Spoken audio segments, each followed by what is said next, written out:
Hey, what's going on? You know who it is. You know what it is. All right, you guys. Avery Spears is basically trying to somewhat crawl his way back into notoriety and basically relevancy somewhat, which Avery Spears was never really that relevant. He was what you would call on the scenes, but not really on the scenes. He was never really what you would call mainstream, but his name was out there. At one point, I thought Aries Spears was a very talented and funny comedian, but as time went by and years went by, he really started to show his true personality.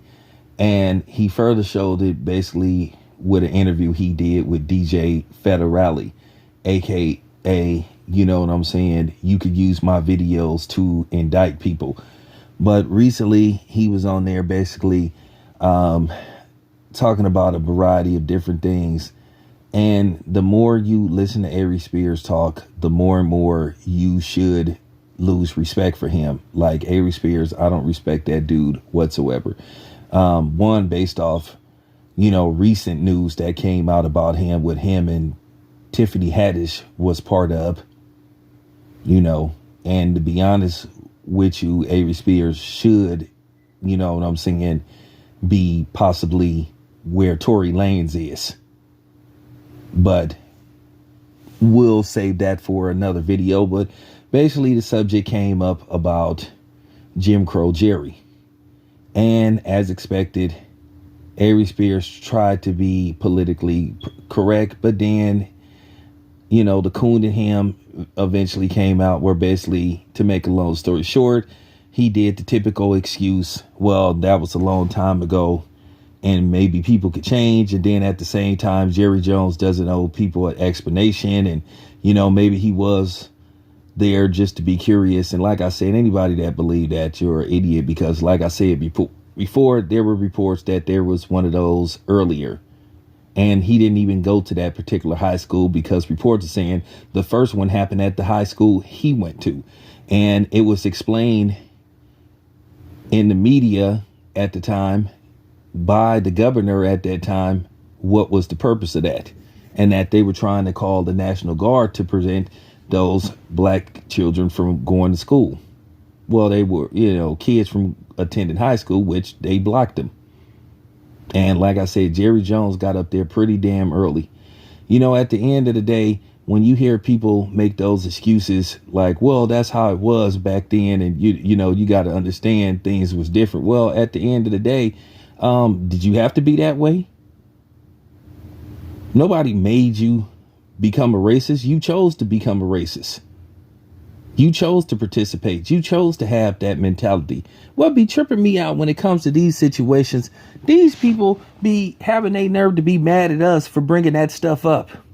If anybody should be mad, it's us.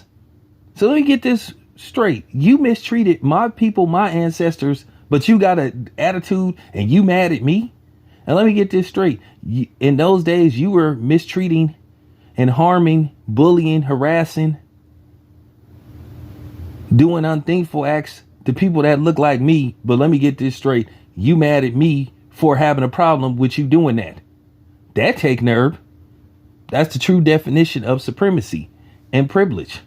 So basically, Aries Spears, by what he did, he solidified white privilege. He basically said that Jerry Jones don't have to explain nothing to us or answer for that, or answer any questions, or he doesn't have to apologize.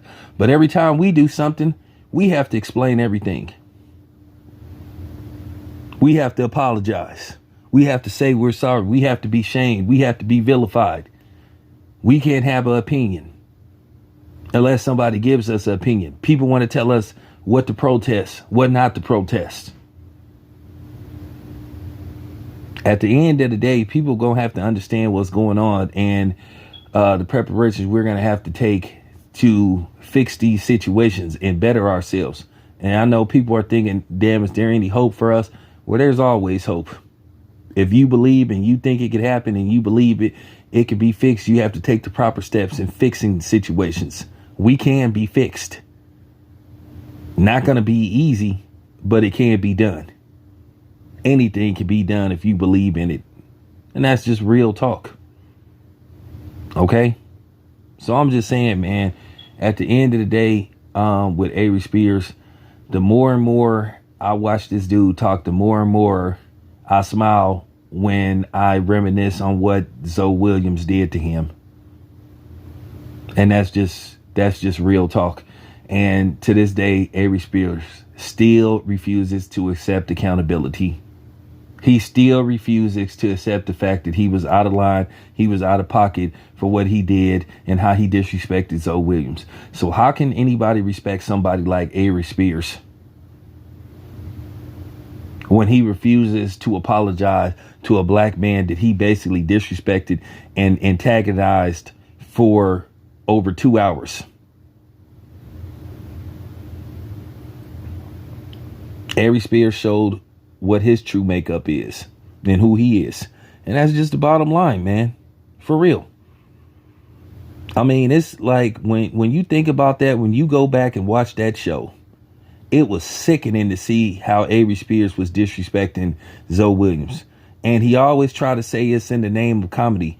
I wish comedians would stop acting like they have some kind of immunity to where they could just say and do whatever they want to people and thinking that it's no consequences and repercussions. Like they have some immunity where they can do and say and treat people however they want to just because they tell jokes for a living.